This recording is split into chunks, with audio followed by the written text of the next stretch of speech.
So good afternoon, everyone. Welcome to Cardiology Round. Today, Dr. David Bobrowski is who's a C1 first-year cardiology resident, PGY4, is going to cover a clinically challenging topic, recurrent pericarditis. Thanks, David. Okay, thanks everyone. So hi, my name is David, and the title of my talk is The Sisyphus Syndrome, Managing Recurrent Pericarditis. I have no conflicts of interest. So first, I'm going to describe the diagnostic criteria and clinical features of acute, recurrent, incessant, and chronic pericarditis.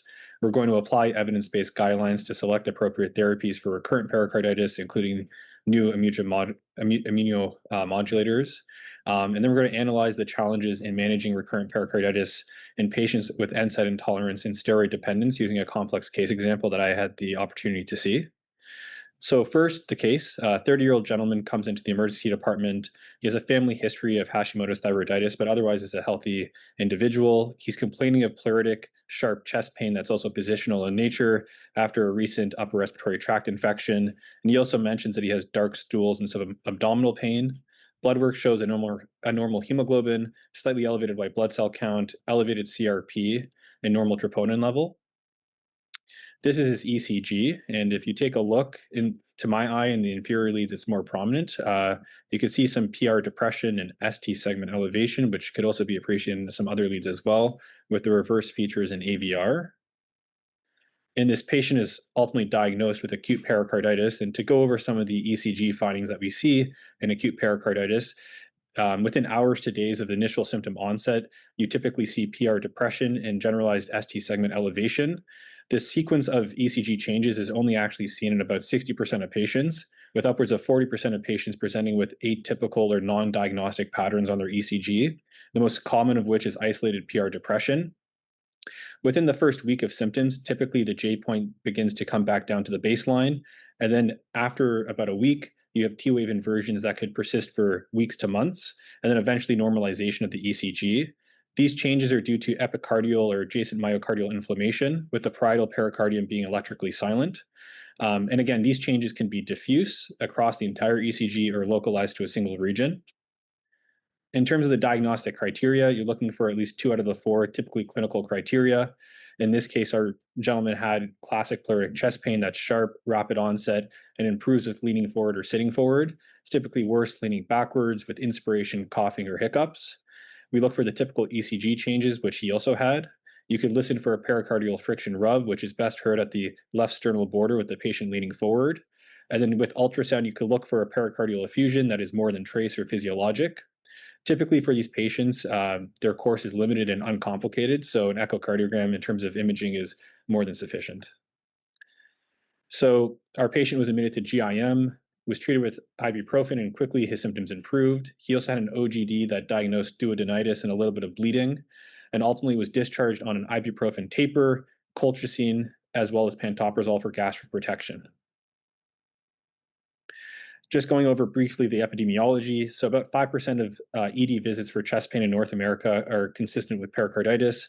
Of those, about 15% actually have myocardial involvement in myocarditis, which we'll go over as well.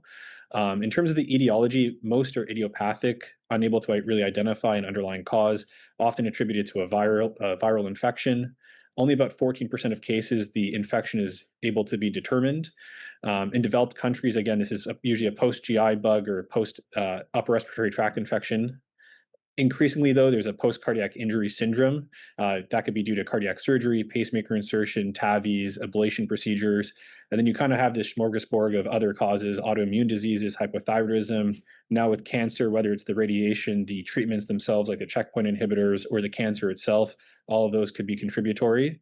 And then in developing countries, tuberculosis is still an ongoing cause.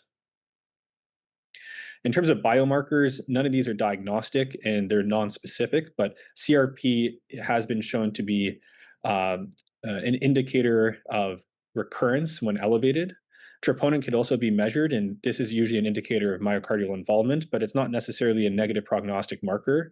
So depending on whether or not the LV is affected in terms of its motion and the ejection fraction itself, you could diagnose people with either myopericarditis or perimyocarditis. Myopericarditis being without LV dysfunction. So when to admit patients with pericarditis, you typically want to look for major and minor risk factors that predict worse prognosis. These include fever, a large effusion, no improvement after 1 week of anti-inflammatory therapy, or those who develop the effusion on oral anticoagulation due to potential hemorrhagic effusions, trauma related for similar reasons, and also people who are immunosuppressed due to infection. In these cases, it may be worthwhile to admit the patients for monitoring and or further workup to understand their underlying etiology. Going back to our case, I'm going to see if I could play this CT scan, and I can. The patient returned just 2 days later with worsening positional chest pain despite taking more than the recommended prescribed dose of ibuprofen. He reported orthopnea and increased shortness of breath, requiring more pillows at night. And he also developed epigastric pain. And if you could see on the CT scan, let's see if I could get it to play back again. I cannot, but if you saw it going through there, there was a pericardial effusion. CT scans often overcall the size of the pericardial effusion because it's not gated to the cardiac cycle. So instead of measuring at end of diastole, you may overestimate the size of the effusion. And here, the radiologist reported a moderate-sized pericardial effusion. So the patient was seen by cardiology in consult. A bedside echo showed a small to moderate-sized pericardial effusion. The cardiologist rotated the ibuprofen to naproxen, thinking this may cause less GI upset as one of the symptoms the patient was presenting with. And he was shortly thereafter discharged on colchicine monotherapy, given the thought that he couldn't tolerate an NSAID, given the epigastric pain and duodenitis, and also given the label of recurrent pericarditis. Now, in this case, being strict with the definitions, technically he was still within 4 to 6 weeks of symptom onset. His symptoms never actually resolved. There was just a continuation. So this would still be within the category of acute pericarditis rather than recurrent, with recurrent pericarditis implying that there was a symptom-free interval of at least a month. And recurrent pericarditis occurs in about a third of patients, 20 to 30%. And of those who have recurrence, up to 50% of those patients will have another recurrence as well. So once you have one recurrence, it begets other recurrences as well. So our patient comes back again shortly thereafter, again with recurrent chest pain, now reporting having fevers. His CRP has increased from 38 to 142 on colchicine. White blood cell count is now 18, and a 2D echo is now formally ordered, and it shows this small chronic pericardial effusion, but they also comment on subtle signs of constrictive physiology, including septal bounce and annulus reversus. So just to quickly go through, we don't only care about pericarditis because of the pain and the symptomology that patients present with, but also the downstream consequences, one of which is constrictive pericarditis. This results in a dissociation between the intracardiac and intrathoracic pressures. So typically when someone breathes in, their intrathoracic pressure drops, so their pulmonary vascular pressure drops. This is represented in this recording here as the pulmonary capillary wedge pressure. And as you can see during expiration versus inspiration, the pulmonary capillary wedge pressure drops.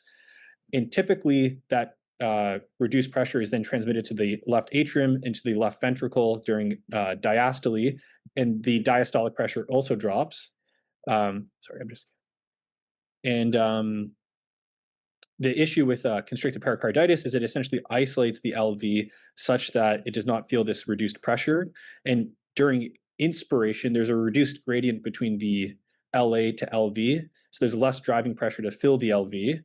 And this is represented here that during expiration, when the intrathoracic pressure is higher, your pulmonary capillary wedge pressure is higher, your LV end diastolic volume, there's still a gradient driving blood from the LA into the LV.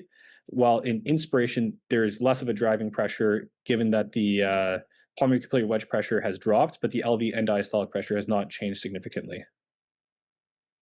This is a video from the Mayo Clinic which demonstrates this. So someone breathes in, their intrathoracic pressure drops, it's not transmitted to the LV, and you have less filling into the left side of the heart due to decreased pressures within the intrathoracic cavity compared to the systemic circulation. There's increased flow from the systemic circulation into the right side of the heart.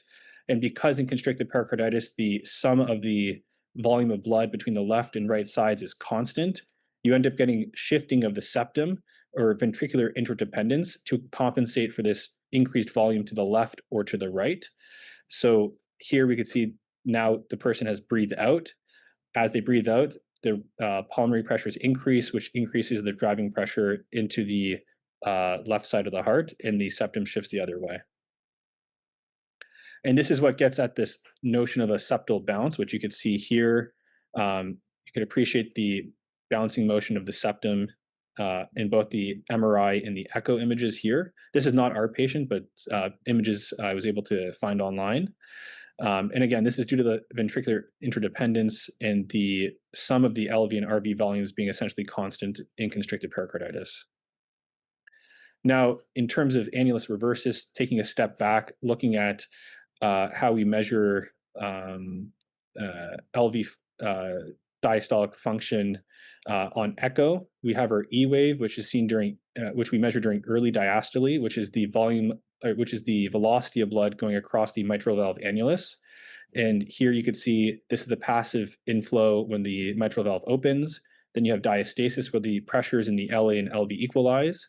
And then you have your atrial kick, which is detected as the A wave of the extra velocity of blood being pushed out of the left atrium.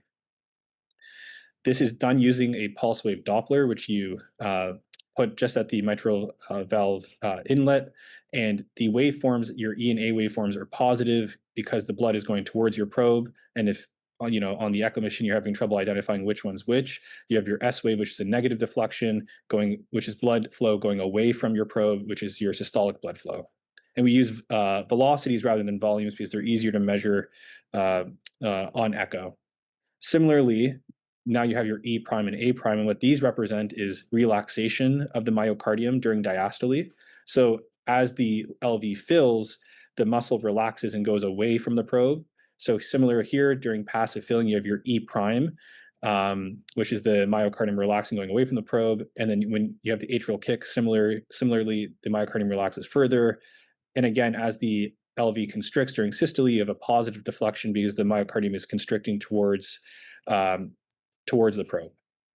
And why, I'll get to why that's important in a second. So here, this is just to summarize, for someone who has diastolic dysfunction, as they have worsening diastolic dysfunction, you have increased velocities, so your E wave will become more prominent, and you have decreased relaxation, or your E prime becomes less prominent and becomes smaller in size. So your E to E prime ratio increases as LA pressure increases and LV diastolic dysfunction worsens.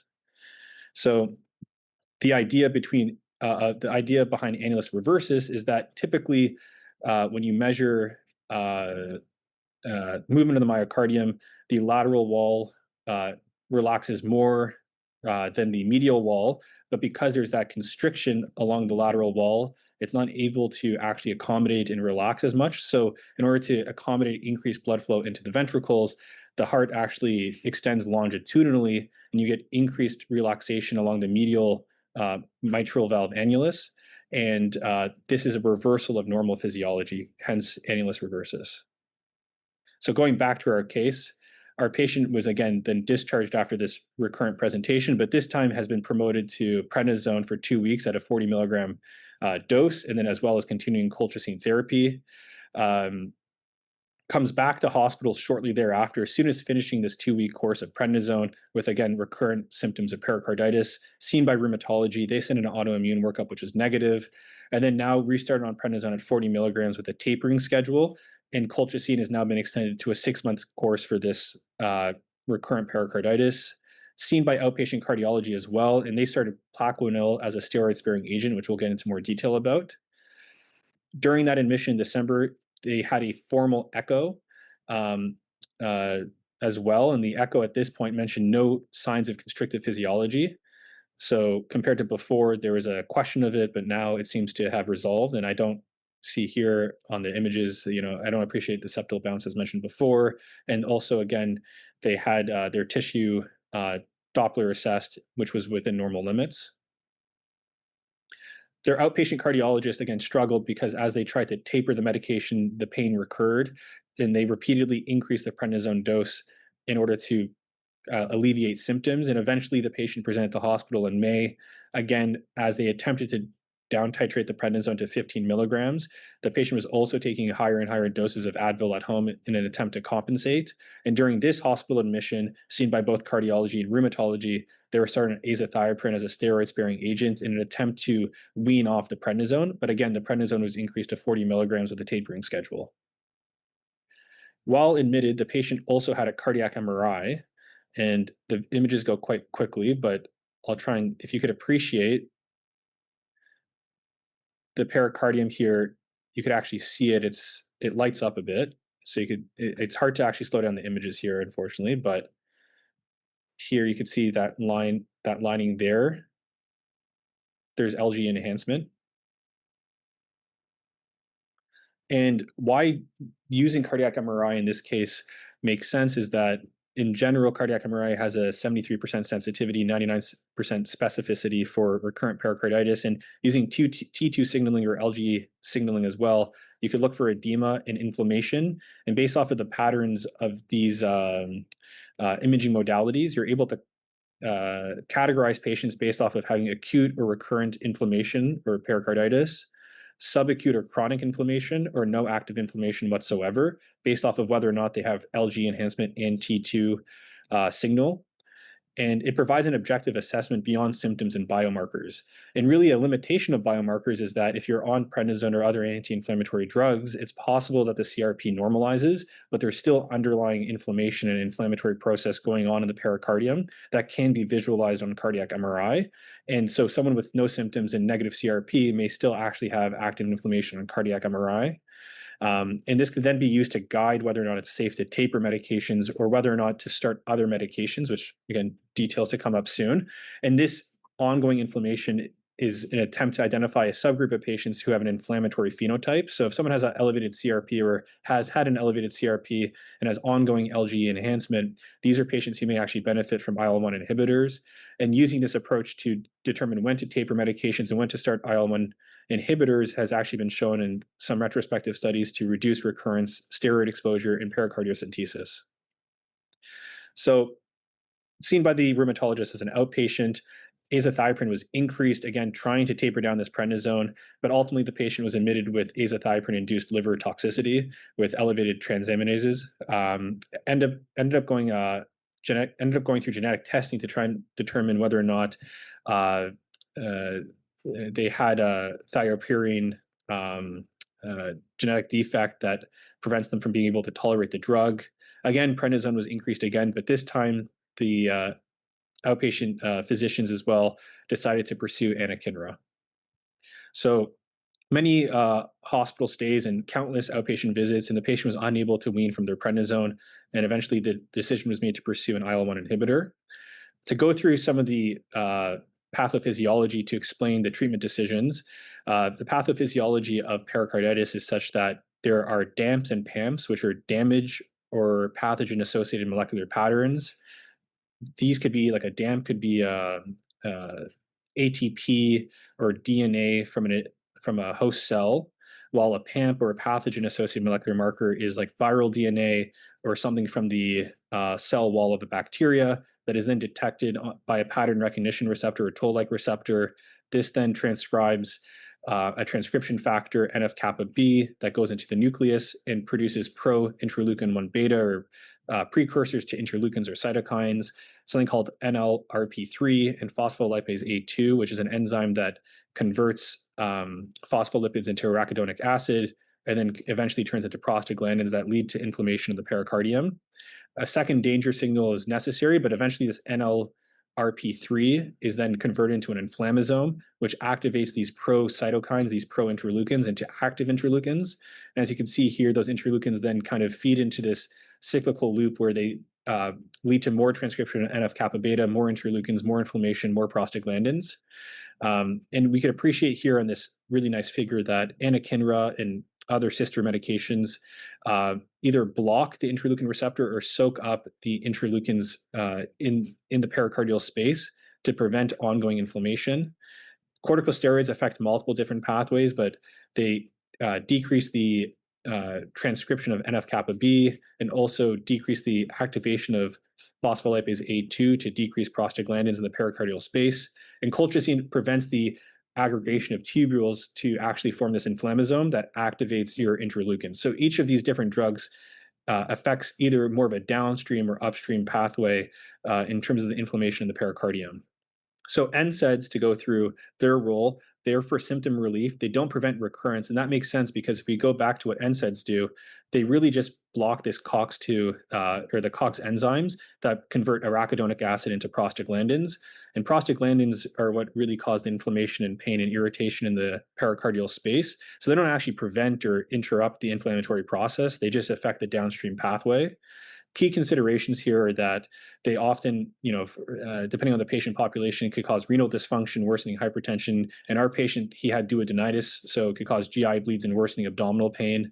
It's important to taper these medications rather than stop them immediately, recognizing that patients often have an immediate response within 1 to 2 doses and feel much better, but they should need to taper the medication rather than stop it cold turkey. And also, if patients are already on aspirin, deciding which agent to use. So, for example, switching to a high dose aspirin rather than adding ibuprofen to ongoing aspirin therapy as well.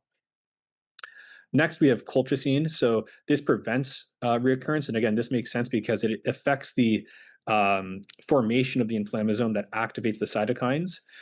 So it inhibits tubulin polymerization, and it's used in conjunction with NSAIDs for symptom relief. Depending on whether it's acute or recurrent pericarditis, the treatment course may be 3 to 6 months. There's no need to taper colchicine, and you typically avoid colchicine if there's myocardial involvement due to a theoretical chance of it impairing viral clearance and not necessarily worsening, but not allowing the myocarditis to resolve. The most common side effect is GI intolerance with diarrhea. And you have to be mindful of using medications that are P-glycoprotein inhibitors because it may actually increase the effective concentration of colchicine, similar to patients with renal impairment, leading to neuromuscular toxicity. There's a variety of trials that showed the effectiveness of colchicine coupled with aspirin or ibuprofen or other NSAIDs for both acute and recurrent pericarditis, but for the time's sake, I will not go into more detail here.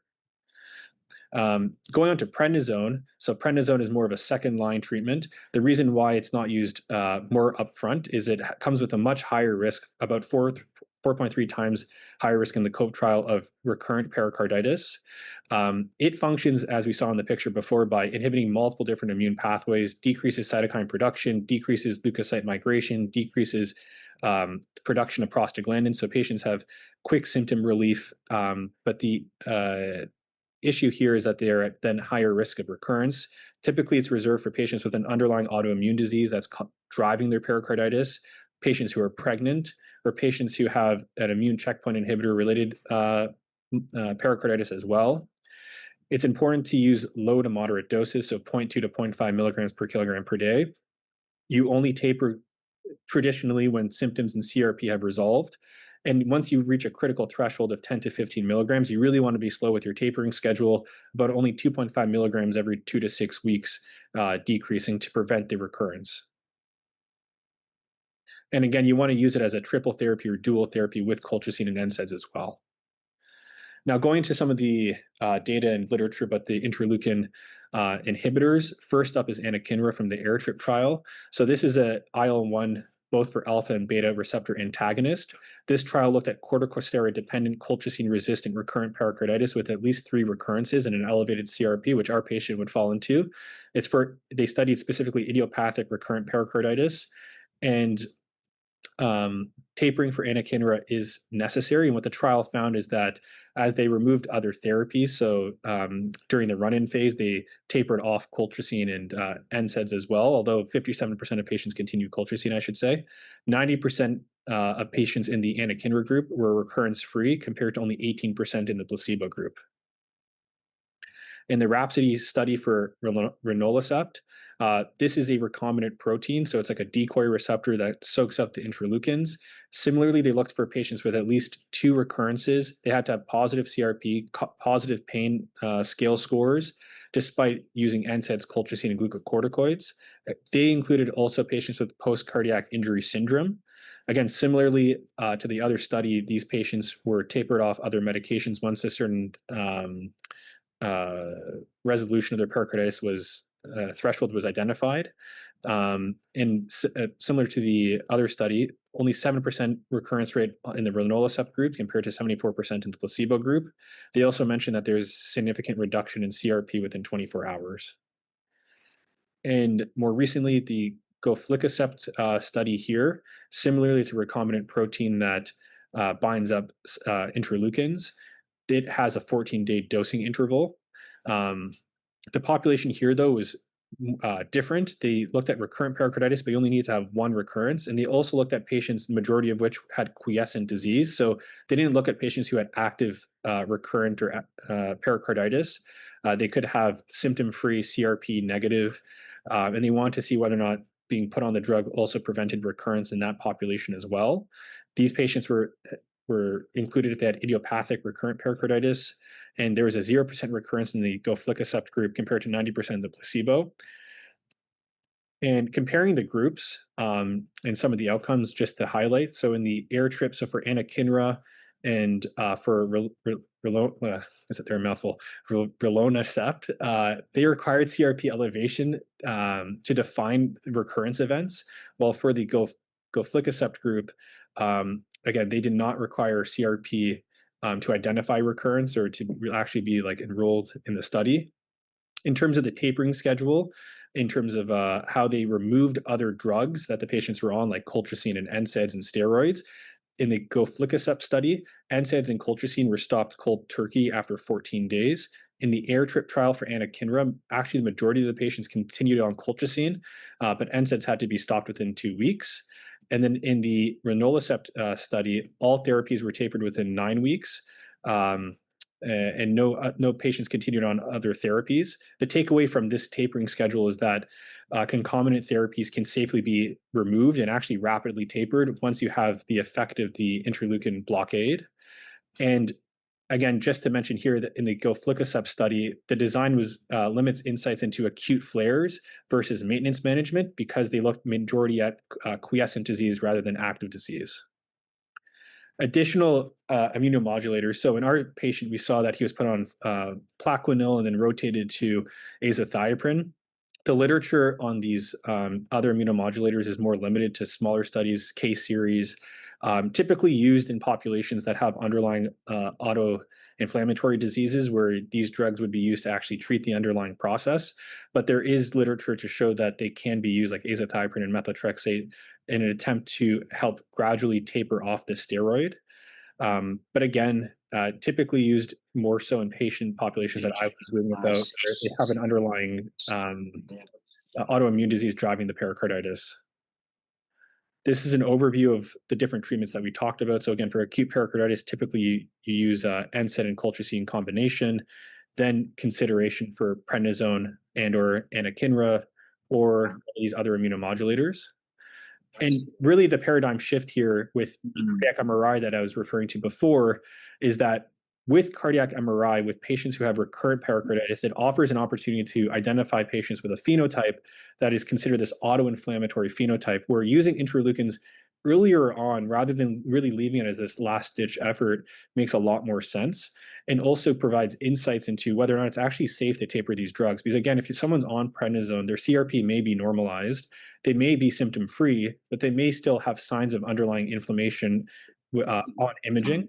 And in addition to that, it may be used to identify when it's safe to actually taper off, for example, anakinra or other medications, because if you have no symptoms, CRP negative, and no active inflammation on the MRI, then it may actually be reasonable to taper off rather than just going up with the biomarkers and symptoms by themselves. So according to this treatment algorithm, someone who has had a recurrence or a second recurrence and undergoes a cardiac MRI, if they're having LG enhancement, it may identify a subgroup where interleukin inhibitors should be considered before corticosteroids or before these other treatment options to get ahead of the disease and prevent, as we saw in our patient, I think he probably had at least a dozen recurrences. And then if they don't have LG enhancement and they are CRP negative, then this autoinflammatory is likely to be present. And it may not be as effective to put these patients on interleukins because they don't have this ongoing cycle of inflammation as seen biochemically or on imaging with the cardiac MRI. So to wrap things up, about 1/3 of patients develop recurrence with pericarditis. Recurrence is often linked to tapering medications too quickly before the inflammatory process is actually under control. These patients who also develop recurrences are thought to have underlying autoinflammatory mechanisms or abnormal innate immunity that then leads to these cycles of inflammation, but the actual underlying pathophysiology has yet to have been fully delineated. Cardiac MRI may actually represent a paradigm shift where we're able to get more prognostic information, really tailor therapy about when is it actually safe to taper medications and this underlying inflammatory phenotype that may benefit from more upfront interleukin therapy and immunomodulation to stop that cycle of inflammation and guide treatment moving forward. So that is the conclusion of my talk. These are my references, and I'm happy to try to answer any questions the audience has. That's great. Thank you very much, David, for a very comprehensive review.